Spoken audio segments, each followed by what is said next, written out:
मतलब आप ये मानते हैं कि जो विदेशी कूटनीति है वो भारत का भी सबसे यही सबसे बड़ी बात हमारे देश को चाहिए। यही हमारे देश को सबसे बड़ी बात चाहिए। नहीं तो हमारा देश आज अफगानिस्तान होता और हर कोई औरत आज बुरखे में घूम रही होती। ये लिखवा लो। कांग्रेस अगर स्ट्रांग होती इस वक्त तो मैं जरूर वोट करती। जो है 28 कांग्रेस इज नॉट स्ट्रांग। ठीक है, वो अशास्त्री था, उसने अपने विचार रखे, उसने एक देश को चलाया, पर राहुल गांधी में वो बात नहीं है। शासन करके दिखाए। आप इतने बड़े देश का राजा हो, क्या कर रहे हो? आप में पर्सनालिटी नहीं है। मैं प्रधानमंत्री हूँ, मैं अपने देश को रिप्रेजेंट कर रही हूँ। मैं बाहर जाऊंगी, मैं इनवाइट करूंगी लोगों को, या मैं वहाँ पे जाके अपने आउटर लोगों के बारे में बेइज्जती करूंगी। अरे मेरे देश का राजा ऐसे कर रहा है, अरे मेरे राहुल गांधी बाहर जाके बोल रहे हैं कि हमारे देश का प्रेसिडेंट, बाहर जाके बोल रहा है हमारे देश का प्रेसिडेंट ये ऐसे ऐसे कर रहा है। अरे तुम अपनी बात करो ना। मैं क्या हूँ? मैं क्या रिप्रेजेंट कर सकता हूँ? मैं अपने देश को क्या दे सकता हूँ? आप अपने देश को कुछ दे ही नहीं रहे हो। 28 पार्टियों में आपको कोई ऐसा नहीं दिखता चेहरा पीएम? कोई नहीं लगता, कोई नहीं लगता। मैं मोदी को भी नहीं देखती, मैं एक पार्टी को देख रही हूँ। क्या नाम है आपका? मेरा विकास अनिल सराफ। अच्छा विकास भाई, इस बार आप प्रधानमंत्री के रूप में किसे देखना चाहते हैं? एक तरफ राहुल गांधी, दूसरी तरफ प्रधानमंत्री नरेंद्र मोदी। देखिए, मेरी व्यक्तिगत विचारधारा तो प्रधानमंत्री जी को चुनेगी। और आप हर एक भारतीय की विचारधारा को भी यदि मेरे माध्यम से लेना चाहेंगे तो मैं आपको स्पष्ट कर दूं, प्रधानमंत्री जी की सोच और विचारधारा से हर एक युवा, हर एक मध्यम वर्गीय परिवार, हर एक किसान, हर एक महिला और भारत का हर एक नागरिक दिल से जुड़ा है। कोई ऐसा काम किस वजह से आप जो है नरेंद्र मोदी से इतना इंस्पायर है? कुछ काम उन्होंने किए होंगे, उस काम के बारे में थोड़ा बताइए। देखिए, कर्मों के आधार पर यदि प्रधानमंत्री जी को आप व्याख्यान करना चाहेंगे तो आपके पास सूची कम पड़ जाएगी। चाहे आप शिक्षा के क्षेत्र में बात कर लें, पहले जो 400 यूनिवर्सिटी हुआ करती थी आज 1100 यूनिवर्सिटी है। पहले जो 10 से 11 एम्स हुआ करते थे आज 40 से ज्यादा एम्स है।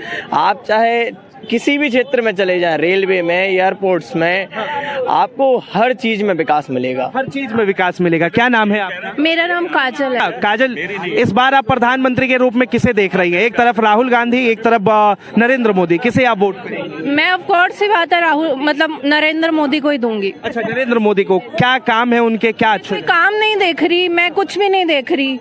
हमारे देश में सबसे बड़ी बात होती थी बम ब्लास्ट, सबसे बड़ी बात।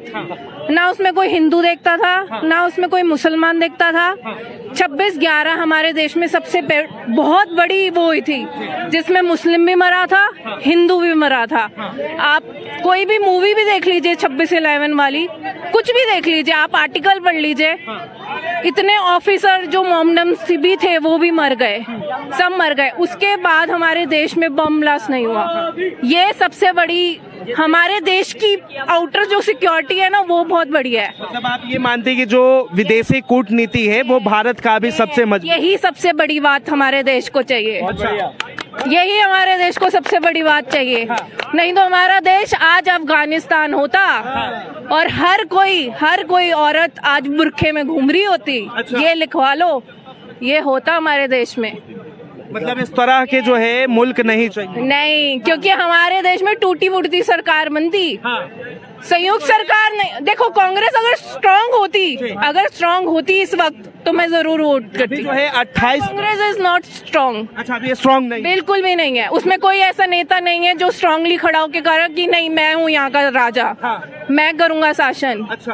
राहुल गांधी में वो बात ही नहीं है। जो मनमोहन सिंह में थी, ठीक है, वो अशास्त्री था, उसने अपने विचार रखे, उसने एक देश को चलाया, पर राहुल गांधी में वो बात नहीं है। राहुल गांधी में वो बात नहीं है। क्या नाम है?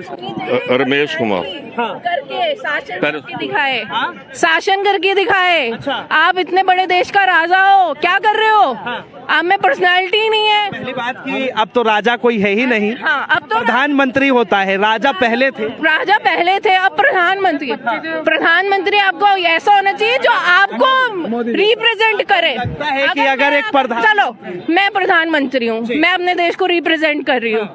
मैं बाहर जाऊंगी, मैं इनवाइट करूंगी लोगों को, या मैं वहां पे जाके अपने आउटर लोगों के बारे में बेइज्जती करूंगी। अरे मेरे देश का राजा ऐसे कर रहा है, अरे मेरे, या मैं अपना प्रचार करूंगी, अपने देश के बारे में गुणगान करूंगी कि मेरे देश में ये है, ये है, ये है, ये है, ये है।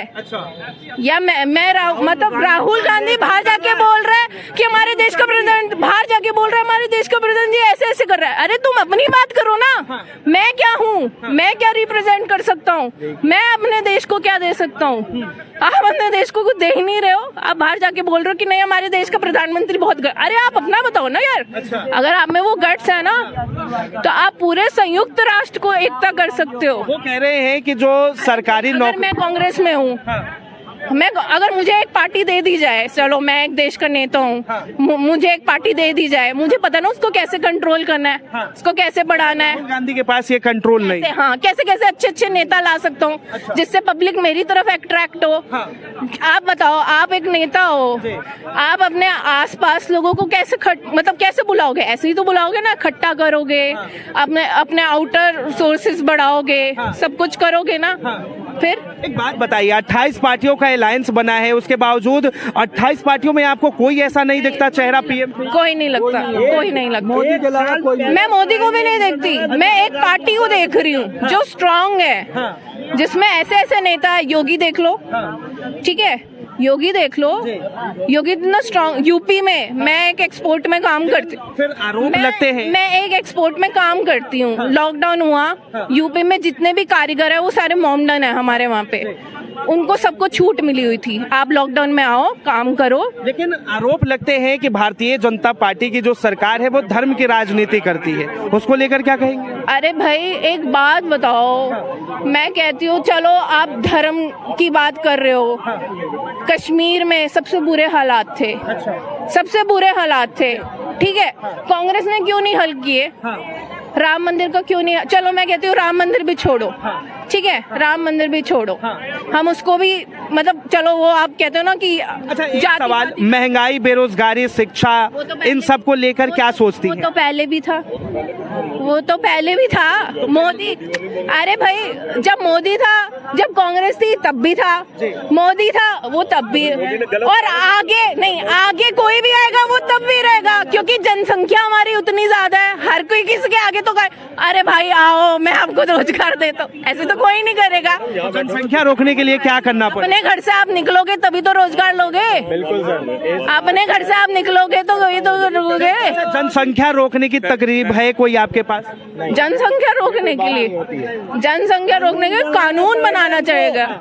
चाइना में कानून बना हुआ कि एक बच्चे के आगे कोई आप बच्चा नहीं कर सकते, आप कानून बनाओ ना। कानून बनाओ, क्या नाम है सर? बेटे आप देखो 15-20 मिनट बोले, मुझे सारे बोले हैं, 3 सेंटेंस बोलूंगा, बाबूजी भी बोले चले गए जो अखबार दिखा रहे थे, है ना, नेहरू को डाकू का, ठीक है, अपने अपने विचार है, हम मोदी को डाकुओं का सरदार कहते हैं। 16 लाख करोड़ अंबानी अडानी के माफ कर दिए हैं। आज उसका केस आया कोविशील्ड का, उसमें कई लोगों को हार्ट अटैक और ब्लड क्लॉट हो रहा है, उससे 50 करोड़ रुपए लिए। जब से ये आया हिंदू मुसलमान हुए, अब लोग फिल्मों में भी कहते हैं, उधर एक कह रहे थे दिलीप कुमार तो पहले यूसुफ खान था, उसने नाम बदल के ये रख दिया। अच्छा, और ये कई लोग 70 साल कहते हैं, इनको इतना समझ नहीं है, देश को आजाद हुए 76 साल हुए हैं, 76 साल में तो अब देखो हो गए ना शुरू। मैंने कहा था 3 सेंटेंस के बाद, मिनट इनका सुन लेते फिर मैं आपके पास आता। 3 सेंटेंस के बाद मैंने कहा था शुरू हो जाएंगे, और इनको 3 बोलते रहे, मैं नहीं बोला। अच्छा, ये 76 साल कहते हैं और 70 साल कहते हैं, 70 साल में 10 साल तो मोदी के हो गए, 7 साल वाजपेयी साहब रहे, ठीक है, 2.5 साल वो एज ए फॉरेन मिनिस्टर। ये देखो हो गया ना शुरू। उनके पास पूरा आंकड़ा है। अरे आंकड़ा मेरे पास भी है यार, हम क्या बेवकूफ, हम भी गजेटेड ऑफिसर रिटायर हुए हैं, उन्हीं के पास, बीजेपी वालों के पास आंकड़ा है। अरे झूठे हैं, व्हाट्सएप यूनिवर्सिटी के हैं।